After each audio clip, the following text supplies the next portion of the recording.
Students, आज हम application of job letter में रिज्यूम का अध्ययन करने जा रहे हैं। देखो, बायोडाटा हम 11वीं क्लास में हमने बायोडाटा पढ़ा, वही बायोडाटा है। बायोडाटा को 12वीं क्लास में चेंज करके लिख दिया करिकुलम विटा और रिज्यूम, दो में डिवाइड कर दिया। तो कल हमने करिकुलम विटा का अध्ययन किया था, यानी कि ये जो कॉलम बनाया था एक करिकुलम विटा का बनाया था। आज हम रिज्यूम का बनाने जा रहे हैं। सिर्फ इसमें अंतर पैटर्न वही होगा, वही ये लाइनें आएंगी। सिर्फ इसमें पोस्ट और रिज्यूम और करिकुलम विटा में ही डिवाइड करना है। अगर रिज्यूम मांग रखा तो रिज्यूम कर देंगे, अगर करिकुलम विटा मांग रखा तो करिकुलम विटा कर देंगे, यहाँ पर पोस्ट चेंज कर देंगे। बाकी लाइनें ज्यों की तो रहेंगे हर एक लेटर में।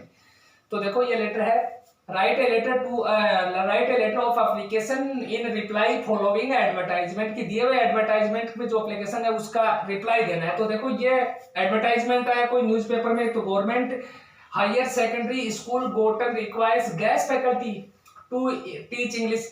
गेस्ट फैकल्टी मेंबर की आवश्यकता है इंग्लिश पढ़ाने के लिए। You are a post graduate in English with BEd. आप पोस्ट ग्रेजुएट हैं और बीएड है। तो देखो, यहाँ पर आपने अपना एड्रेस, कोई भी एड्रेस लिख देना है। 33 आरटीओ रोड सीकर, एक लाइन ब्लैंक छोड़ोगे 20 अगस्त 2021, फिर एक लाइन ब्लैंक छोड़ोगे, फिर लिखोगे द प्रिंसिपल। प्रिंसिपल में देखो, टी का द का टी कैपिटल, प्रिंसिपल का पी कैपिटल। फिर दूसरी लाइन में लिखोगे गवर्नमेंट हायर सेकेंडरी स्कूल, इसमें दे रखा है गोटन, जगह का नाम दे रखा है। सब्जेक्ट क्वेश्चन में देख रखा है for the post of lecturer in English as a guest faculty. देखो, ये पोस्ट दे रखी है गेस्ट फैकल्टी। देखो, इसमें अब अंग्रेजी पढ़ाना है। अंग्रेजी पढ़ाने के लिए पोस्ट ग्रेजुएट है तो इसका मतलब लेक्चरर है, तो अपने पास से अपन लिख देंगे the post of lecturer in English, अपने पास से लिख देंगे। देखो, इसमें लिखा post graduate in English with BEd, ये लिखा है। तो लेक्चरर चाहिए तो देखो फॉर द पोस्ट अपने पास से लिखा, लेक्चरर अपने पास से लिखा, किसमें? In English. इंग्लिश का चाहिए एज गेस्ट फैकल्टी क्वेश्चन में। फिर देखो, लाइन ब्लैंक छोड़ेंगे, ब्लैंक लाइन छोड़ने के बाद में सब लिखेंगे। फिर वही लाइन जो हमने कल लिखी थी वही सेम लाइन आएगी। देखो, विद रेफरेंस के अनुसार टू योर एडवर्टाइजमेंट, तुम्हारे विज्ञापन के अनुसार। इन दैनिक भास्कर, ये हमने अखबार का नाम दे दिया, न्यूज़पेपर का नाम दे दिया, क्योंकि क्वेश्चन में न्यूज़पेपर का नाम नहीं है तो अपने पास से दे देंगे।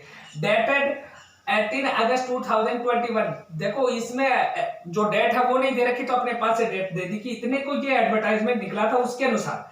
आई वांट, मैं चाहता हूं, टू ऑफर प्रस्तुत करा my candidate for the post of lecture in English, कि इंग्लिश के लेक्चरर के लिए मैं अपने आप को प्रस्तुत करना चाहता हूं।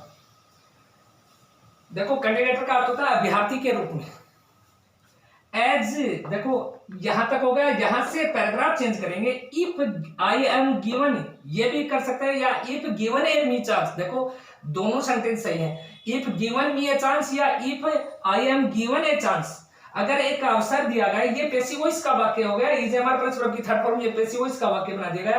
फिर देखो, if I am given a chance, अगर एक मौका दिया गया, आई प्रोमिस, मैं वादा करता हूं, टू सर्व, सेवा करने का, योर इंस्टीट्यूट, तुम्हारी संस्था का, तो मैं तुम्हारी संस्था की सेवा करने का वादा करता हूं, to the best my ability, अपने सबसे अच्छी योग्यता के साथ, कि मैं अपनी सबसे अच्छी योग्यता के साथ आपकी संस्था की सेवा करने का वादा करता हूं।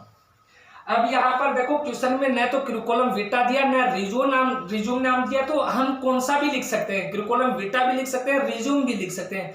अगर करिकुलम विटा दे रखा हो तो करिकुलम विटा ही बना लिखेंगे, अगर रिज्यूम दे रखा है तो रिज्यूम ही लिखेंगे। अगर दोनों में से कौन सा भी नहीं है तो हम कौन सा भी लिख सकते हैं। तो देखो, माई रिज्यूम हमने लिख दिया, माई रिज्यूम इज इनक्लोज, मेरा रिज्यूम है वो इनक्लोज संकलित है, हेयर यहाँ पर, फॉर योर काइंड कंसिडरेशन, तुम्हारी जानकारी के लिए। फिर एक लाइन ब्लैंक छोड़ोगे, फिर थैंकिंग यू योर्स फेथफुली, फिर ये रिज्यूम बना दिया। रिज्यूम और करिकुलम विटा में सिर्फ एक अंतर है कि रिज्यूम में जो नाम लिखोगे वो कैपिटल लेटर में आएगा, बीच में आएगा, और सरनेम उसके साथ होगा। तो देखो, जैसे आपका नाम यहाँ पर योर्स फेथफुली जो है वो अनिल कुमार लिख दिया, तो यहाँ पर भी अनिल कुमार आएगा, तो वो कैपिटल लेटर्स में आएगा और बीच में आएगा। तो देखो, अनिल कुमार, फिर दूसरे नंबर पर ईमेल आईडी लिखेंगे, उसके नीचे कोई भी उसकी ईमेल आईडी बनाकर लिख देंगे। सिर्फ यही अंतर है ईमेल और करिकुलम में, उसमें करिकुलम विटा और रिज्यूम में। रिज्यूम में नाम कैपिटल लेटर्स में लिखेंगे, बीच में लिखेंगे, सरनेम साथ आएगा, जबकि करिकुलम विटा में नेम तो होगा लेकिन वो कैपिटल लेटर्स में नहीं होगा। फिर वही आ गया, देखो एड्रेस कॉलम बीटा में था तो यहाँ भी एड्रेस है, एड्रेस अपने जो ऊपर दिया है वो एड्रेस यहाँ पर लिख देंगे 33 आरटीओ रोड सीकर। फिर डेट ऑफ बर्थ लिख दोगे, फिर मोबाइल नंबर अपने पास से दे दोगे, क्वालिफिकेशन दे दोगे तो एमए बीएड देखो इसमें लिख रखा है तो वो दे रखा है, क्वालिफिकेशन यहाँ पर लिख दोगे एमए बीएड। फिर एक्सपीरियंस यहाँ पर, इसमें एक्सपीरियंस की कोई चर्चा नहीं लेकिन अपने पास से हम दे देंगे 5 या 3 इयर्स एक्सपीरियंस। फिर उसके बाद में स्किल, दक्षता क्या है, लैंग्वेज की है, हिंदी एंड इंग्लिश कौन सा भी हम दे सकते हैं, इंटरेस्ट किसमें, स्पोर्ट्स हम लिख सकते हैं और इसको बंद कर देंगे। अगर एक पेज में नहीं आए तो आप दूसरे पेज में भी इसको बना सकते हो, जरूरी नहीं कि उसी पेज में आपको ये बनाना है क्योंकि ये संकलित बायोडाटा है, ये दूसरे पेज में ही होता है। अक्सर हमारे पास अगर जगह खाली है तो हम उस पेज में लिख सकते हैं, अदरवाइज हम दूसरे पेज में भी ये बायोडाटा जो रिज्यूम है ये दूसरे पेज में भी बना सकते हैं। मैं उम्मीद करता हूं कि आपको ये समझ में आ गया होगा। अगर समझ में ना आए, कोई लाइन आपको समझ में नहीं आ रही हो, स्पेलिंग समझ में नहीं आ रही हो तो आप मुझसे पूछ सकते हो। धन्यवाद।